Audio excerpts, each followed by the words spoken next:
Hello, so it's Wednesday, the 17th of July, and we're here to look at whatever interesting facts we've got surrounding astrology on this day. So I'm just going to share with you. So we've got the chart up. There we go. As I put this chart up, I sometimes I don't know. See if you can see what I'm seeing. I see a six-pointed star here, which I've never seen before. It's quite a precise six-pointed star. Look, one there, and then there, and then there. So if you look in the middle, it looks like I've got a star formation. So that doesn't mean a lot in astrology, except that it does mean that everything is splattered.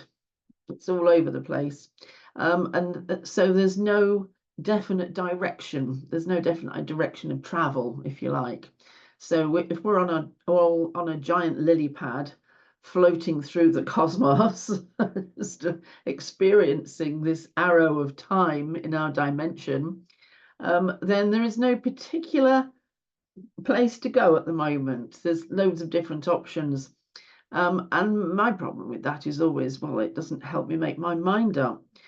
You could say, okay, well, that makes things very flexible, and you could you have lots of options open to you. But it also means that there's no obvious direction, and so then you can anyway, yeah, I don't know. So anyway, moving on from that, I want to just let's look at the moon today. I really want to look at this moon because there's not a day when there's some really obvious astrology there, so I'm pulled in that direction. But I do want the opportunity to talk to you about how we gain a full moon and what the process and to look at the full moon coming and see what happens on a daily basis. Now, I've set this up so that I can move forward in days. And at the moment, we've got the moon at 5 degrees of Sagittarius here.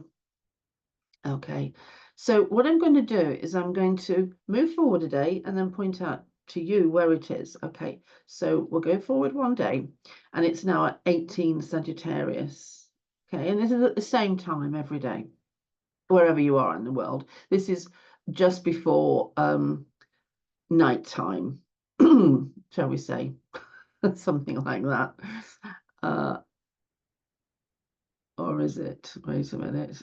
Oh, I don't know. Anyway, forget I said that, and we'll just move on anyway. I can't look at it at the moment; it's covered. Okay, so one more day.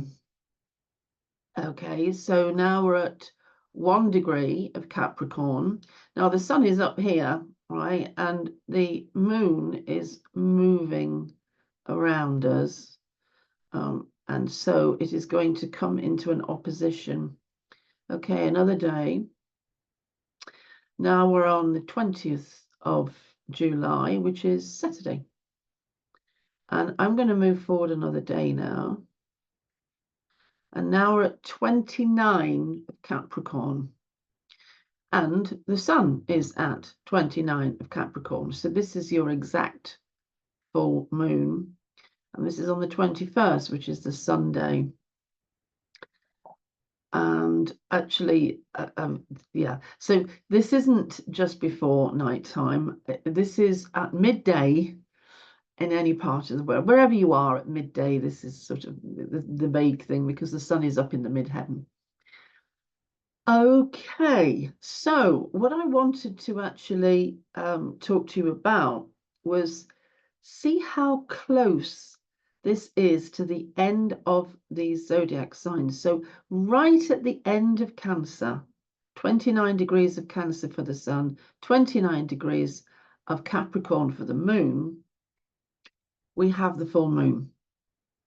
Now, this is a moon that actually is not schizophrenic. This moon actually knows where it's coming from because it has been in Capricorn for the previous 2 days. We've just seen that.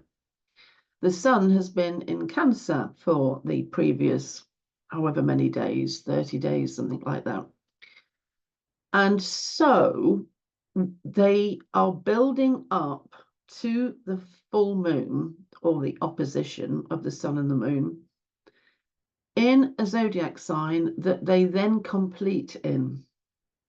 Now, this is quite important because quite often, and we've seen it recently, I talked about it a little while ago, you can get this build up and then suddenly the sign changes. And so the build up was in one type of energy and the actual peak is in another. And it's like you suddenly get dropped off a cliff. You think you're running in this race on this cliff edge, and then you drop off the cliff and you're running in another one down below. It can be very disorienting. It doesn't follow through. What we've got with this one is there is a follow through. And I suspect, I haven't checked it, but probably if we go back, there was a previous full moon in Capricorn a month ago. I'll have to check that. I don't know if we've got a blue moon or not. A blue moon is when we have 2 in a month.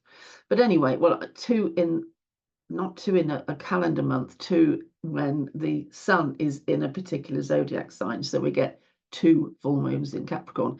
I'm not actually sure about that. I'll have to check it, and I don't want to mess you around by going back a month and you'll feel seasick looking at this.